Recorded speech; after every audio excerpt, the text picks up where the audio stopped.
والمرسلين وعلى آله وأصحابه أجمعين। সম্মানিত দর্শক, আজকে আমাদের একটি দুঃখজনক ঘটনা।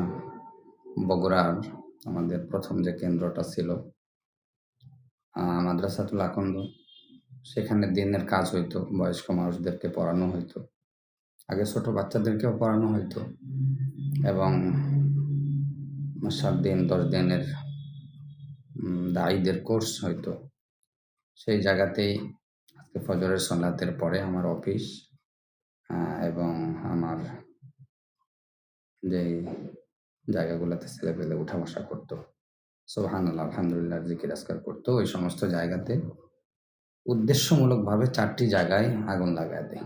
একটি জায়গায় বেশি জিনিসপত্র কিতাবাদি থাকার কারণে সেই জায়গাগুলো বেশি পুড়ে যায়, আর বাকিগুলো পড়ে না। ভিতরে সম্পূর্ণ জিনিসপত্র পুরা ছাই হয়ে গেছে, অনেক কিতাবাদি, অনেক কিছু। এতটুকু বলতে চাই যে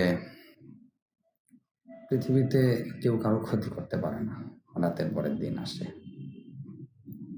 আল্লাহ যা করে মঙ্গলের জন্যই করে। কিন্তু আমি এতটুকু ফরিয়াদ করি, যারা এই কাজটা করেছেন, যারা মালামাল চুরি করেছেন, গ্যাস সিলিন্ডার, এরপরে সেলাই মেশিনের মাথা, এগুলো যারা নিয়ে গেছেন এবং যে সমস্ত মালামালগুলো পুরো ছাই হয়ে গেছে, তো আরও বিভিন্ন মাল ছিল, যাই হোক, যেগুলা নষ্ট হয়েছে, আমি নষ্ট করছে বা করছে তাদের ব্যাপারে ফরিয়াদ করি, আল্লাহ তাআলা তাদেরকে যেন মাফ করে দিই।